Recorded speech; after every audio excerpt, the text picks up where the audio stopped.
Well,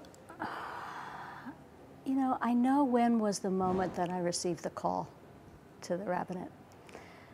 I wouldn't have used that language then.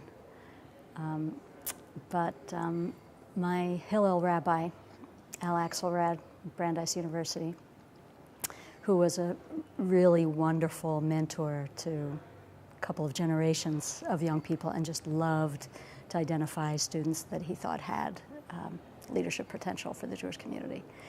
And he would sort of get in your face and plant the seed. And he loved doing that with students, male and female, but he had particular glee about doing it with female students. So I got to Brandeis in the fall of 1972, just a few months after Sally Prezant had been ordained.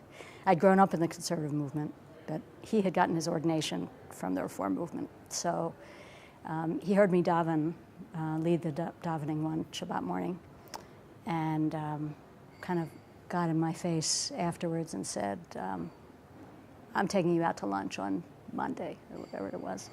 Took me out to lunch in the college cafeteria and said, you have to be a rabbi. And to the best of my recollection, it was a long time ago, I think I said, don't be ridiculous. Meaning, it didn't seem ridiculous, really, in that I was deeply in love with Jewish practice and was already kind of being groomed for leadership roles, and knew that I wanted to do people work as well. So it wasn't, the idea wasn't shocking in that way, and I knew about Sally, but I was really a conservative Jew, born and bred. So I said, don't be ridiculous. The seminary is nowhere near that. So he said, okay, so go to one of the other seminaries. You know that Sally Prezant was just ordained. Yes, I know.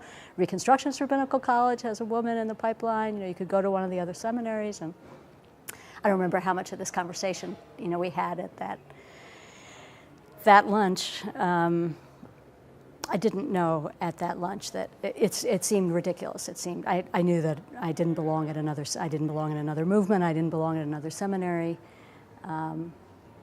The seed maybe had already been planted in me that there was a fight for justice to be had within the conservative movement, and that maybe I would be interested in being involved with that. But that was when the seed was planted, and it was kind of a straight line. Shortly after that, I started hanging out with rabbinical students, and it became more and more clear. By the end of college, it was clear.